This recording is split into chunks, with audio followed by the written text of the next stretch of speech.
Bueno, acá estamos una vez más, les voy a dar la bienvenida.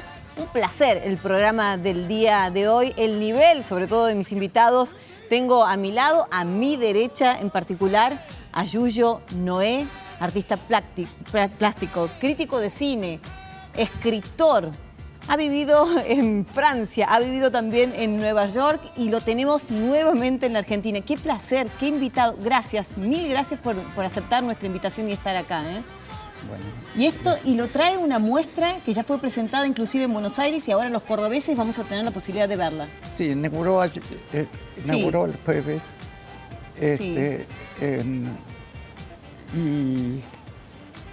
Y es la misma que hice el año pasado en el Museo Nacional de Bellas Artes en Buenos Aires. Después pasó a San Juan, a Neuquén y ahora está aquí.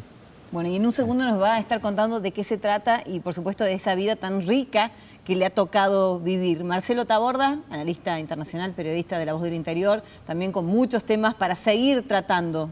¿Cómo estás? ¿Qué tal, Cruz? Ya no más en La Voz del Interior, pero durante mucho tiempo sí.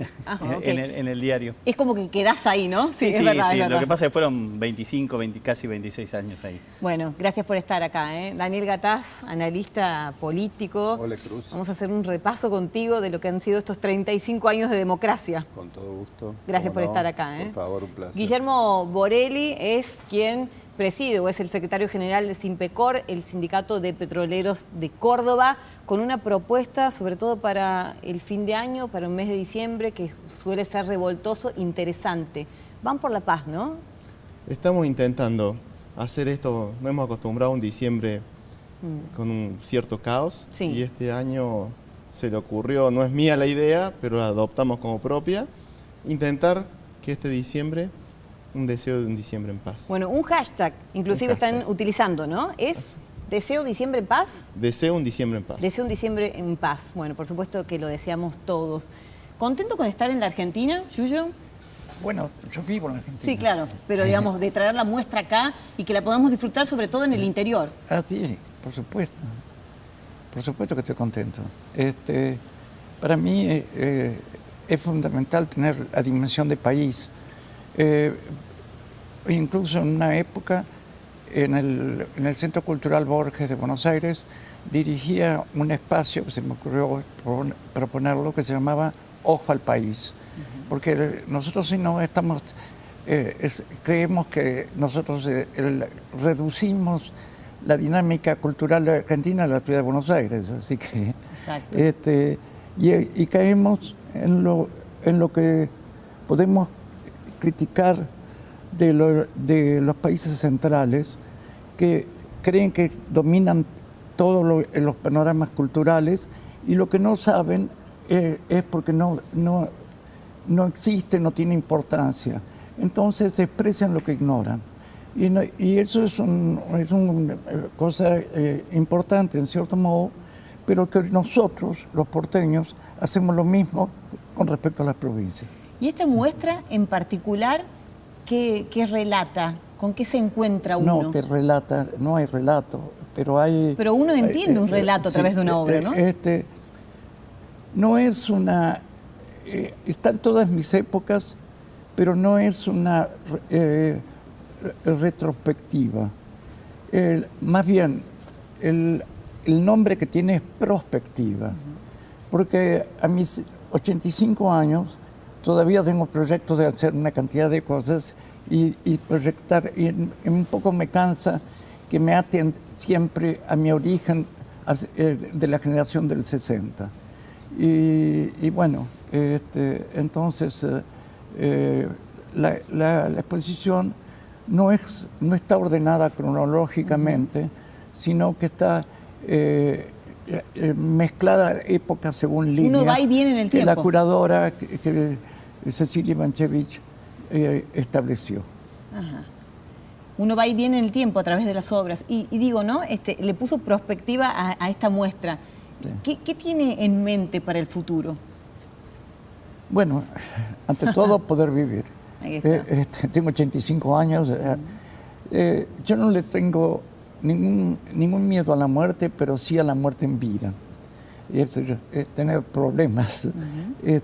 Pero por ahora tengo una cantidad de proyectos, incluso algunos de escribir. Entre la presentación que usted hizo, dijo que yo era crítico de cine. De ¿no? arte. Fui, de arte. De arte. Lo fui. Sí. Pero he escrito sobre arte muchas veces. De cine no es mi tema. Sí, sí. El cine es el tema de mi hijo Gaspar, que vive en Francia, y que, bueno... Sí, que tiene hijos artistas también, porque tiene una hija artista también. Sí, sí, también pintora, sí. Pintora. Bueno, ya vamos a seguir charlando sobre todo de lo que vamos a ver particularmente en esta muestra que ya está abierta en el Carafa. Y nos vamos de un tema a otro, nos vamos directamente a Francia nuevamente, y antes de hablar de algunas medidas que ha tomado Macron en las últimas horas, vamos a hablar de un nuevo atentado terrorista y sobre todo la visión de Macron para con ese tema, ¿no? Sí, digamos, volvieron a aparecer los fantasmas de lo que había golpeado a Europa con la presencia de lobos solitarios. El origen a veces es bastante difícil de determinar, si actuó con el respaldo de alguna célula. En este caso el atentado se perpetró en Estrasburgo, y después de una persecución que duró bastantes horas, terminaron abatiendo bueno, podemos decir presunto o ya responsable según los informes de las propias fuerzas de seguridad francesas, pero siempre queda latente, bueno, qué pasó sobre todo con el auge que tuvieron en algún momento determinado estos movimientos islamistas que golpearon en Francia con particular vehemencia, que después también golpearon en Bélgica, que también cometieron un atentado similar, aunque con otra mecánica, en un puesto navideño, había sido en Berlín tiempo atrás, años y es decir, esto que no parece tener una forma de neutralización, porque a pesar de todas las medidas que se toman a través de la fuerza de seguridad, cuando se trata de lobos solitarios, justamente es muy difícil de prevenir o de prever y de poder neutralizarlos, sobre todo porque el tipo de armamento que suelen usar incluso puede ser un armamento convencional o no. Y bueno, y se da también en un momento particular en lo social, en la efervescencia francesa por el tema de las protestas generadas o que han venido desarrollando los llamados chalecos amarillos. Un poco lo que se trasladaba hacia este fin de semana era cómo iba a impactar las medidas de seguridad que había adoptado el gobierno francés. Si eran suficientes o no. Y si iban a de alguna manera condicionar las protestas que el próximo lunes van a estar cumpliendo exactamente un mes, que comenzaron el 17 de noviembre de la mano de un alzamiento o una protesta muy efervescente contra el aumento en un tipo de combustible, que después se trasladó al cuestionamiento de las reformas laborales y económicas implementadas por el gobierno de Emmanuel Macron, y después terminaron trasladándose a la reforma educativa con la toma de más de 150 colegios secundarios, es decir, un clima complicado que recibió Emmanuel Macron después de la cumbre del G20, donde aquí se paseó muy alegremente por los barrios porteños, una especie de ídolo popular, si se quiere, visitando acá bibliotecas. Sí, una paradoja que tienen muchos líderes del momento, ¿no? En su propio país la resistencia que tienen es muy fuerte, sobre todo. Bueno, da para charlarlo ahora en un rato también, de dónde surgieron y cómo llegaron al poder. No hay que olvidarse, Macron, aunque parezca que estuviera hace mucho tiempo, llegó al poder el 7 de mayo del año 2017. Claro. Estamos hablando de un año y medio recién. ¿Es habitual que la sociedad francesa presione de tal manera que lleve a quien la dirige a tomar medidas distintas a las que estaban previstas? Por ejemplo, son combativos. Los sindicatos son muy fuertes, tienen un peso específico muy fuerte, pero sin embargo esta protesta tiene muchos aditamentos que la convierten en novedosa. Primero, la convocatoria, y en esto hay que ponerle algunos bemoles o algunas pinzas, originariamente la convocatoria deriva de las redes sociales.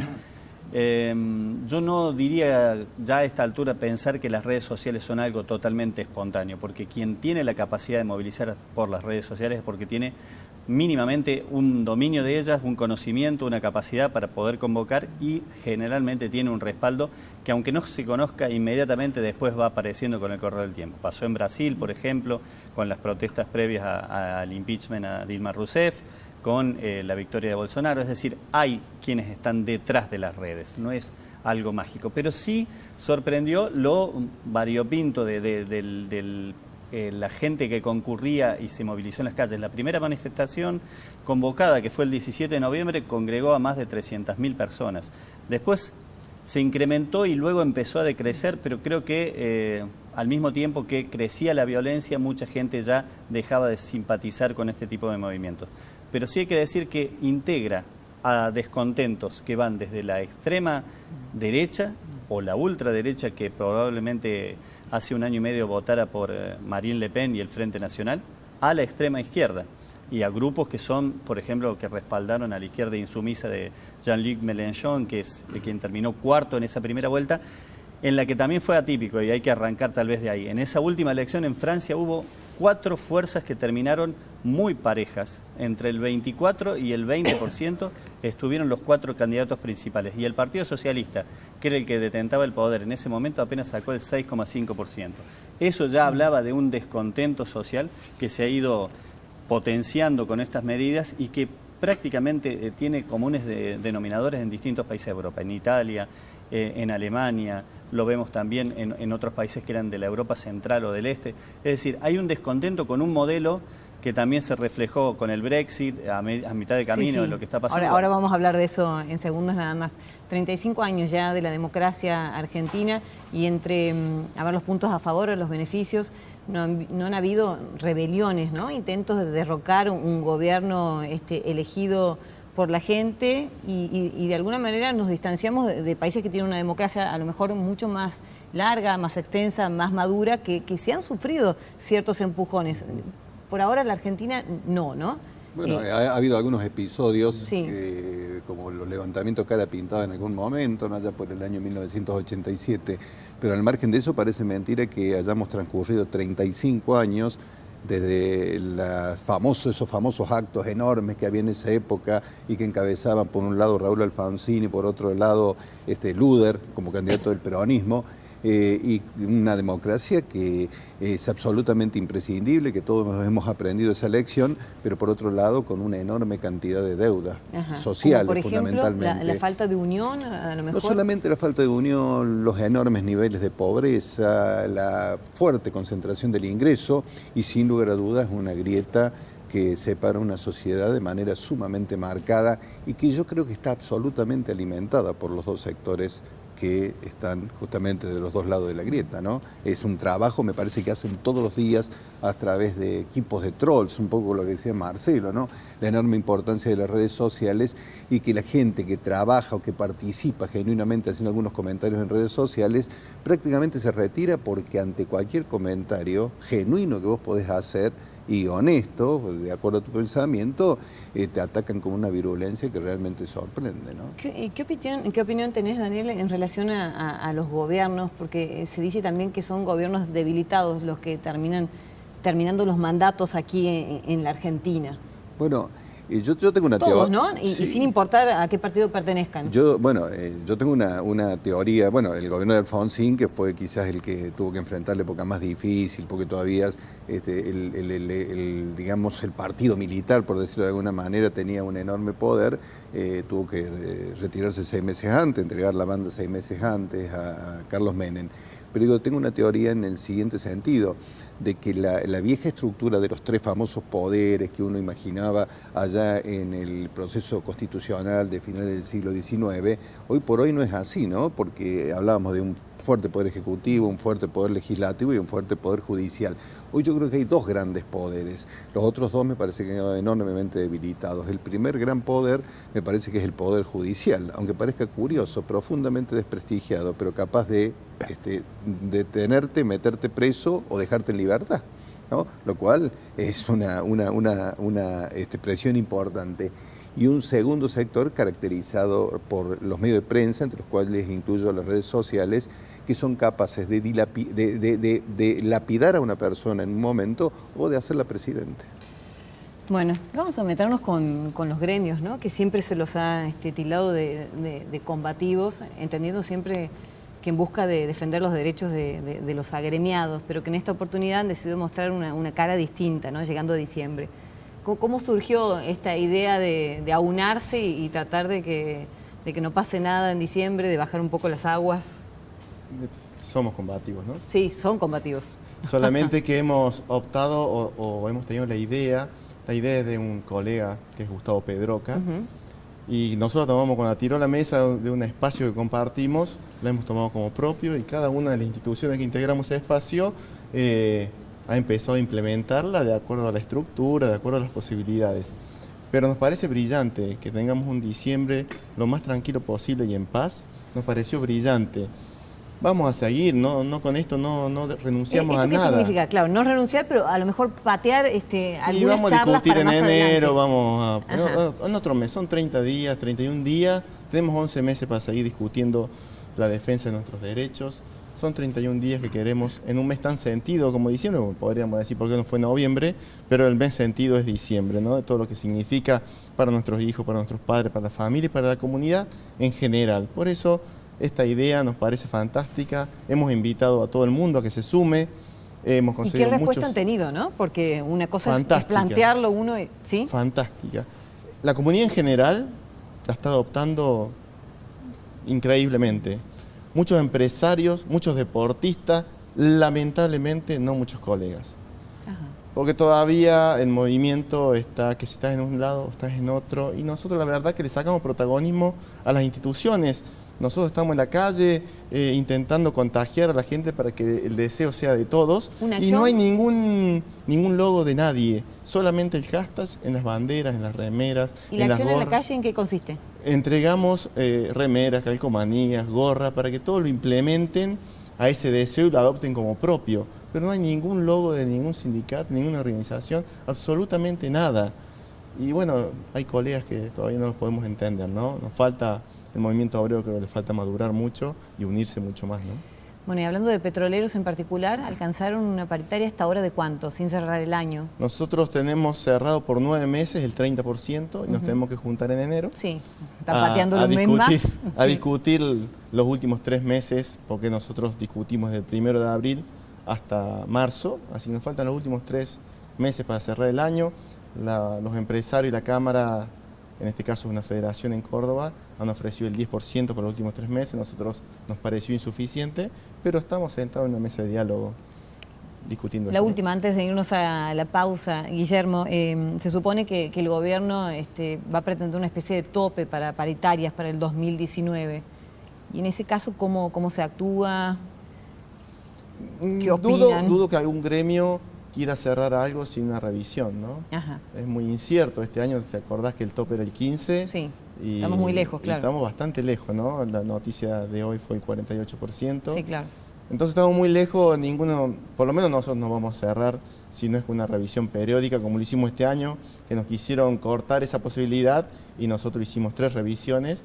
Y bueno, estamos acompañando la inflación. Nos gusta ganarle siempre, pero bueno, estamos tratando de acompañarla para no generar más caos, ¿no? Bueno, ya seguimos hablando con estos súper invitados que nos ha tocado esta noche. Vamos a hacer la primera pausa, ya venimos, ya volvemos.